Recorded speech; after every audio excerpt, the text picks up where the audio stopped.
untuk masalah undangan klarifikasi ini, bahwa klien kami mendapatkan undangan klarifikasi dari Polda Metro Jaya yang pelaksanaannya akan dilaksanakan besok, insya Allah ya.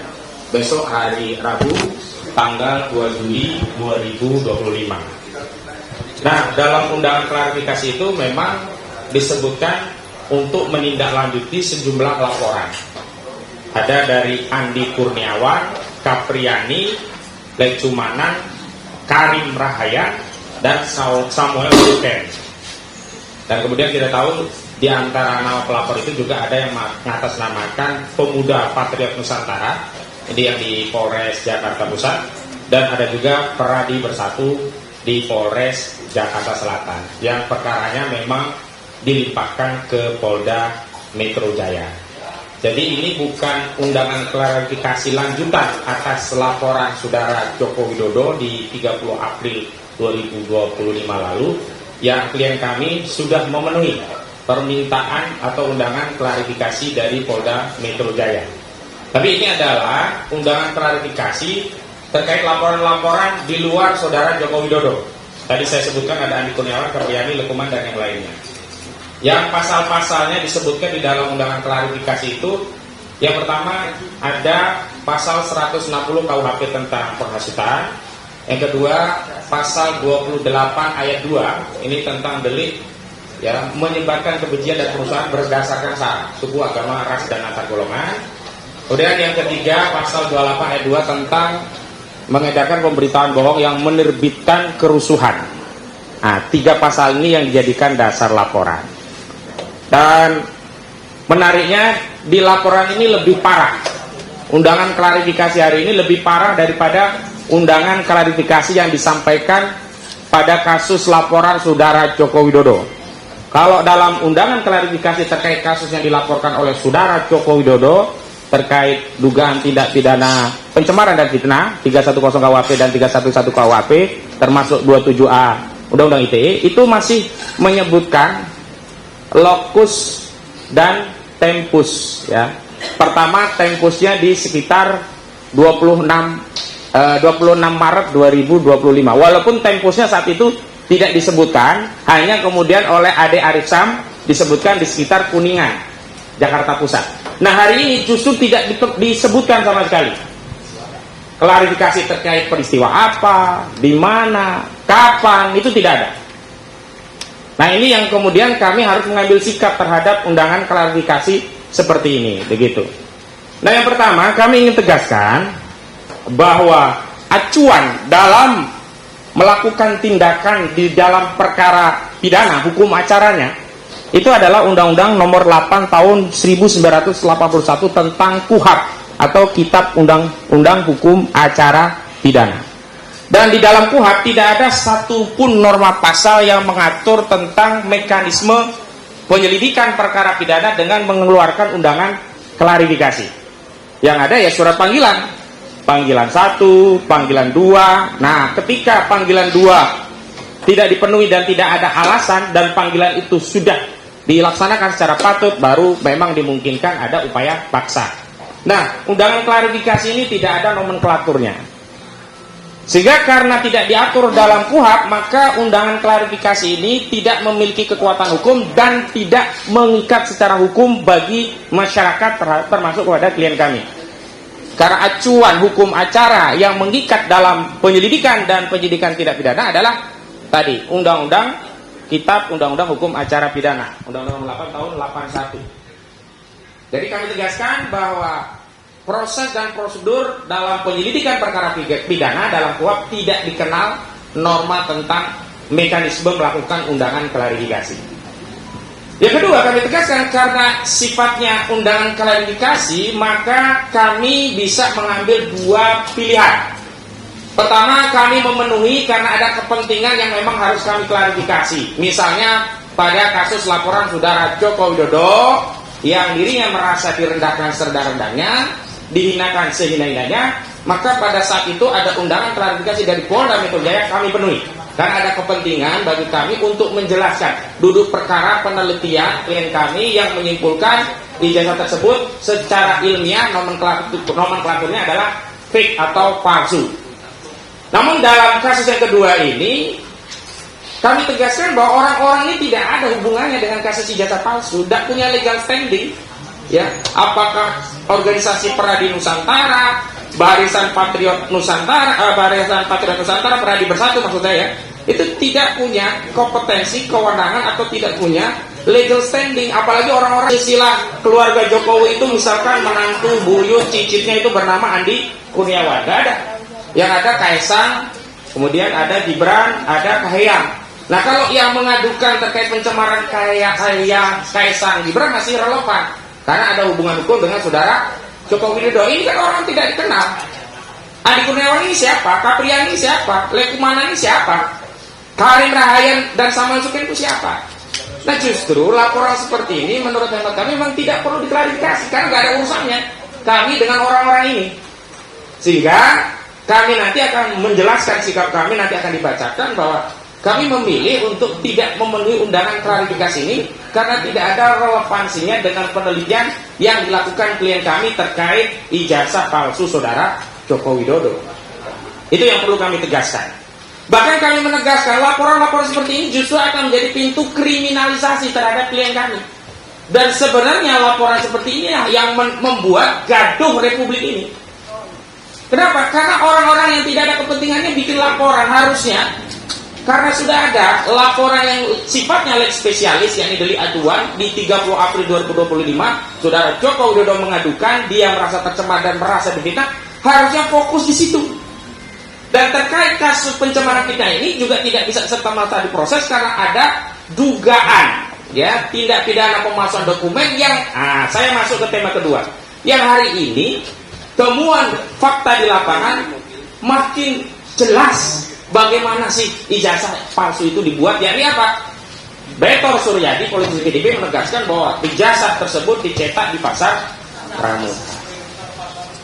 Karena itu hari ini penyidik, yakni Kepolisian Negara Republik Indonesia yang punya kepentingan untuk menegakkan hukum, menegakkan kebenaran dan keadilan, harusnya segera melakukan tindakan penyelidikan terhadap orang-orang ini. Ada Better, ada Dani, ada Anggit, ada Widodo, semua nama itu harusnya diperiksa, jangan liar, jangan sampai seolah-olah ada pengabaian, negara tidak hadir, sudah ditemukan informasi modus operandinya cetak di pasar Pramuka, bahkan terakhir muncul nama Mr. P, tidak saya sebut inisial, saya sebut inisialnya saja, gak layak lah kalau kita sebut namanya, tapi namanya sih Paiman gitu ya, Paiman Raharjo gitu. Jadi Paiman Raharjo gitu katanya, gitu. Kata saya begitu ya. Dan itu makin menguatkan bahwa memang barang ini bermasalah. Yang dimaksud barang ini bermasalah adalah ijazah ini memang bermasalah. Karena itu tugas kepolisian justru harus segera mengejar persoalan ijazah ini dulu. Dipastikan barang ini bermasalah atau tidak. Baru bicara tentang apa yang dituduhkan kepada klien kami. Di mana klien kami seolah-olah mengedarkan fitnah, pencemaran. Kenapa? Tidak mungkin ada fitnah, tidak mungkin ada pencemaran sebelum dibuktikan ijazah itu asli. Dan hasil penyelidikan Barreskrim itu bukanlah hasil yang mengikat bagi publik.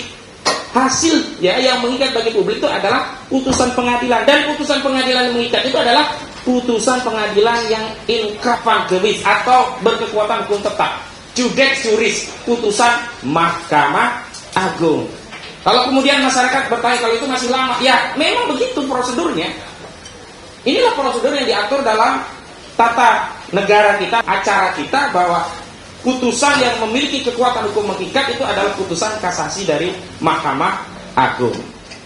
Selanjutnya, kami juga mendapatkan informasi bahwa Barreskrim, nanti ada informasi lanjutnya dari Bang Azam ya, mengeluarkan undangan untuk menghadiri gelar perkara khusus.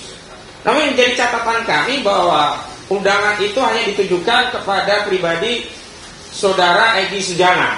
Pada permohonannya sudah jelas, kami mengajukan permohonan, di situ ada Bang Rizal Fadila, ada Bang Azam kan, juga ada ahli-ahli yang kami harapkan ikut meneliti dokumen yang selama ini diperiksa oleh Barreskrim, yakni Dr. Roy Suryo dan Dr. Rismon Hasihola, termasuk kami karena itu dampaknya bisa kepada klien kami. Tim hukum dari tim advokasi ini juga berkepentingan untuk bisa hadir untuk menjamin proses dan prosedur dalam gelar perkara khusus itu bersifat transparan, kredibel, dan akuntabel.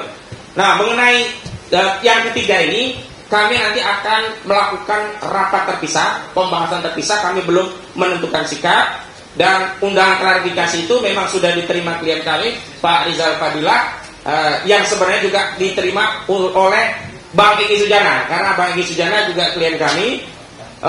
Undangannya tanggal 3 Juli 2025, yakni hari Kamis. Jadi maraton nih. Hari Rabu diundang klarifikasi Polda, hari Kamis diundang Baris Krim untuk gelar perkara khusus. Baik, yang terakhir, kami tadi sudah menegaskan bahwa sikap kami nanti juga akan dibacakan oleh rekan Jahmada Girsa. Kami tidak menghadiri undangan klarifikasi sebagaimana sudah kami jelaskan dasar argumentasinya. Tapi meskipun demikian, besok juga akan ada wakil dari tim kami untuk menyerahkan surat terkait ketidakhadiran dalam konteks undangan klarifikasi tadi ke penyidik Polda Metro Jaya. Kenapa? Tentu kita ingin menegakkan hukum, maka seluruh proses dan prosedur juga harus mentaati hukum. Substansi itu penting. Substansi menegakkan keadilan, menegakkan kebenaran itu penting. Tapi prosedur, tahapan dalam rangka menegakkan kebenaran keadilan juga tidak boleh dikesampingkan. Jadi tidak boleh ya proses dikuat diatur, tidak ada klarifikasi, tiba-tiba klarifikasi. Nah, kalau yang lalu memang secara subjektif kami ada kepentingan untuk mengklarifikasi laporan saudara Joko Widodo, tapi kalau yang hari ini tidak ada relevansinya, bahkan tidak ada legal standingnya orang-orang yang melaporkan klien kami ini. Baik, itu saja. Dan yang kedua, tadi saya lupa, untuk gelar perkara khusus itu akan kami sikapi setelah kami rapat. Yang jelas info itu kami sampaikan. Dan yang paling penting, kami menuntut agar temuan data fakta pasar pramuka, ya, temuan data UPP, ya, apa itu UPP? Universitas Pasar Pramuka, harus ditindaklanjuti oleh Barreskrim Mabes Polri. Sebab kalau Barreskrim Mabes Polri tidak menindaklanjuti temuan data fakta, ya, pasar pramuka yang menyebutkan modus operandi dari pemalsuan ijazah saudara Joko Widodo tadi diduga dicetak di pasar pramuka, tepatnya pasar pojok pramuka begitu, yang hari ini sudah terbakar, maka ini sama saja negara mengabaikan kejahatan. Negara justru terlibat dalam obstruction of justice. Kenapa obstruction of justice? Karena membiarkan kejahatan terjadi, tidak menggunakan kewenangannya untuk meneliti, melakukan penelaahan melalui proses penyelidikan dengan mengambil keterangan pihak-pihak yang selama ini suaranya, ya, keterangannya sudah viral di berbagai media massa. Dan terakhir terkait penghentian, ya, penyelidikan kasus dugaan ijazah palsu saudara Joko Widodo di Barreskrim Mabes Polri, kami tegaskan ini adalah tindakan yang abuse of power atau menyalahgunakan kewenangan. Kenapa? Karena kami tegaskan penyalahgunaan wewenangan atau abuse of power itu bisa terjadi dalam 3 keadaan.